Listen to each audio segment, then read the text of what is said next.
I'm 0 for 2, Alex. This is it. This is it. Game on the line. Game on the line. Michael Jordan coming in for the final shot.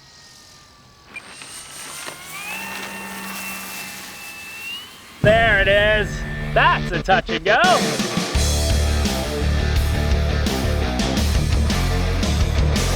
How you doing, everyone? I'm James with Motion RC, joined by Alex behind the camera. And we've got the FlightLine Corsair, the birdcage version. This was the original, the one that all the product videos were made way back when. Still doing well. And we wanted to revisit. I've been watching so many guys posting their videos of their FlightLine Spitfires and Corsairs, and I missed it. It's been a while since I got a chance to take mine out, so I said today's the day. And the Corsair won the car fitting placement versus over the Spitfire for today. But again, guys, I have a 5100 Admiral Carbon inside. That's a 6S pack, pushed all the way forward. And she is an absolutely gorgeous model. I absolutely love the Corsair. And right now I'm on high rates. So we're gonna go to mid rate. Alex, are you ready? I'm ready. All right, he's ready. So I'm gonna slowly bring up the throttle. And guys, with the tail dragger, bring that throttle up nice and slow. Counter the torque with rudder, get that tail flying, and then get off the ground. Bring that gear up. I'm at half throttle. That was no flaps. We have like no wind today. Man, it's been so long. For those of you who don't know, or for those of you who do, my two favorite FlightLine birds are the single engine 1600s, the Spitfire and this Corsair. They're absolutely beautiful flyers. They've got nice speed, they sound nice and clean, and they just have a great presence in the sky. And I loved when we did the Corsair, how we did this birdcage version. So that accounts for the canopy, if you will, the hatch. The birdcage version had bars, and then the later versions of the Corsair went to a bubble top.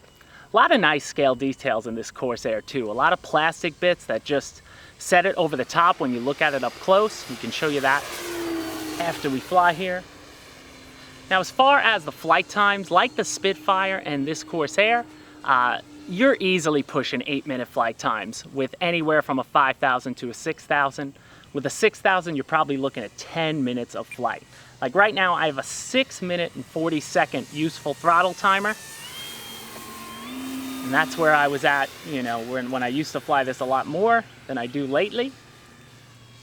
So again, this is a product of just looking at this plane this morning, seeing it hanging up, and said, I'm bringing that one. And whatever the transmitter settings were at is what I went with. But look at that, I love that profile. Let's bring it in a little lower, right down the runway.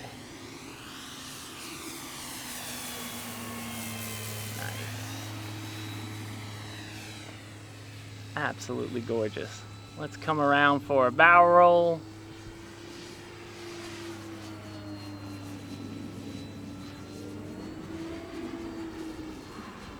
Give a little rudder there.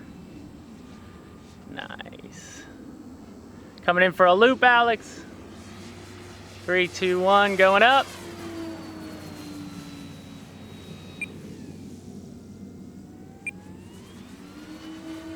Beautiful. Man, you can't beat this. You know, this is one of those, if anybody out there flying 1100 Warbirds, 1200 millimeter Warbirds, you may find them a little too squirrely sometimes. Jump up to the next best size. The 1600 size is perfect. Full throttle.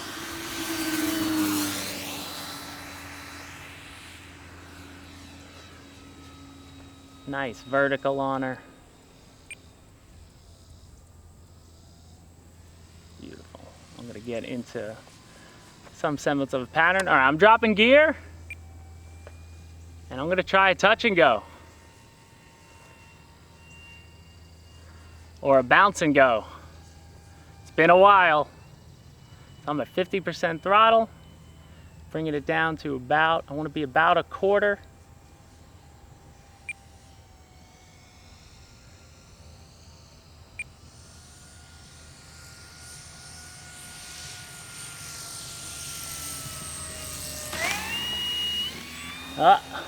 Bounce and go. I'm not ready for it. It's been a while. I'm gonna try again. Let's try again. Because I've still got 3 minutes on my timer. So this is the beauty of longer flight times, guys. If you're working on Warbirds, practice your landings with touch and goes. You can do packs on packs if you want to get better. Just pack after pack of this. Just work on your approach.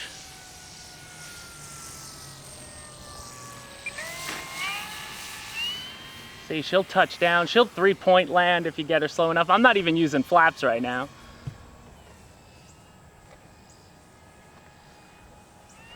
I'm gonna go for a third. A third failure. I'm 0 for 2, Alex. This is it. This is it. Game on the line.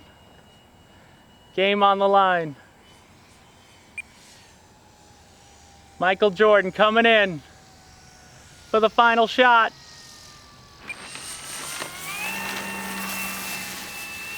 There it is. That's a touch and go, if I ever saw one. We're gonna bring the gear back up again. And now that's a scale gear, guys. You got the retractable tail wheel, which has a hook kit, which has the arrestor hook on it for, you know, anybody landing on carriers. But then you also got the sequence doors, which are nice. Bring it into a roll. Bringing it up.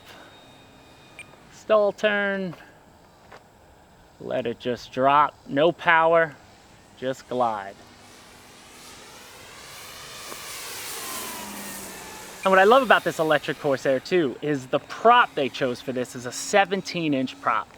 It's the largest prop, I think, in this class of Warbird, and it fits the Corsair. If you've ever stood next to a real one, you know, not only is the plane itself massive, but that prop is impressive.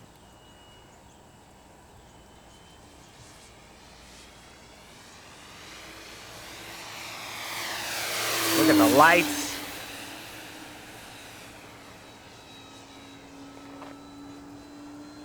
Absolutely gorgeous. I always say this, but why don't I take this out more? Guess people, I could make a video. I could fly the Corsair on video every week.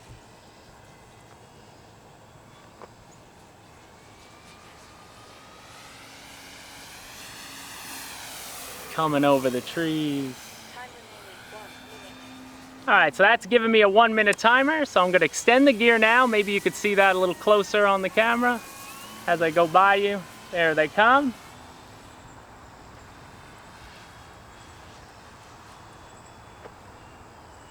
Now I'm about 50% throttle.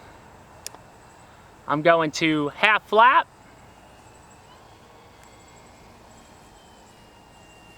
Now I'm gonna turn, I'm still at 50% throttle, and I cut it to about 25. I wanna be about 25% when you land a Warbird, guys, this Corsair.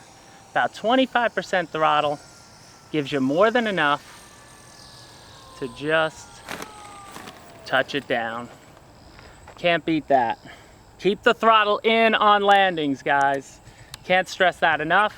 She wants, you know, you want power when you're landing a tail dragger. If you try to cut power, this Corsair can fly very slow, but she can fool you into how slow you think you can get her. If you have no power, she will just fall out of the sky on you. You know, these Warbirds were not really good gliders. That motor was there for, that big motor and prop are there for a reason. They were designed to pull munitions and ammunition everywhere. But absolutely stunning. And let's check the battery and wrap up this video. All right, guys, so we just landed. I have 14 seconds on a 6-minute and 40 second useful throttle time on our 5100 Admiral Carbon. Here she is. It's the 70C pack. And actually, I'm gonna leave it plugged in because I wanna show you some things on it. But let's plug it in. And we are at 3.83, so right there. That's where I like it, right at a storage charge, which is perfect. And as I said, I keep this all the way forward and I get beautiful CG like that. Now the Corsair does come with some weights behind the radial here. You can take this off And they give you 2 extra weights, and 2 are already included when you get the model. I just have the 2 that are included. I never added any of the extra weights, but you'll see there's a bunch of spaces in there where you can slide in these little cylindrical weights. That's right. Now I want to give a call out. That's Papa Boozer. You can see how long I've been flying this baby boy. On May 17th, 2019, Papa Boozer dotted my whole plane from the Memory Boozers RC channel when we were down at Jonal. And she is still ticking, guys, which is awesome. But now what I love about this model, let's just show you some of the features. So again, the flaps are absolutely awesome. I have 3 positions, so half and full. And you can see they even, you know, have the little insert between the flaps the way the real Corsair would have, which is beautiful. Then as far as the gear goes, let's do the gear. So you can see you got a retractable nose wheel. So let's show you that first, because that'll go, tail. Switch. Retractable tail wheel. I said nose wheel, what am I doing? But here it comes, so that'll retract. And then you have the sequence doors as well. And like I was saying in the air, all the little plastic bits. So like this window was put in, obviously, because the Corsair had to land on carriers. So that helped pilots to know how low they were to the ground, because I guess they didn't have the type of equipment back then. They just had to go for it. Plastic, these are so right here, these 4 screws, the whole wing will come off, and it's just 2 ribbon cables. Then you got little plastic exhaust pieces. The radial inside is nice, and also where the intake would have been here is really nice. And let me drop the gear again, because I should do that. So now I'm gonna bring the gear back out. Let me spin it around for you. But she's a big, significant bird. Here comes the gear. See the sequence doors. All come out, rotate nice, and nice. Hydraulics, they can definitely take, they can take a bit of a beating if you land too hard, but she is so graceful, none of you should ever break landing gear as long as you come in and land your tail dragger with some power. But all around, guys, she's a beautiful model. If you have any questions about the FlightLine Corsair, by all means, leave them in the comment section down below. If you want to win a prize at Motion RC in our Sub Spin and Win, you got to be a subscriber, got to click that notification bell, and then tune into our live show every Friday at 12 p.m. to see if you've won, so you can claim whatever prize you might have won. That'll do it for us here, guys. Thank you, Alex, for filming. Thank you to the Lord for a beautiful day, and we'll see you next time at Motion RC.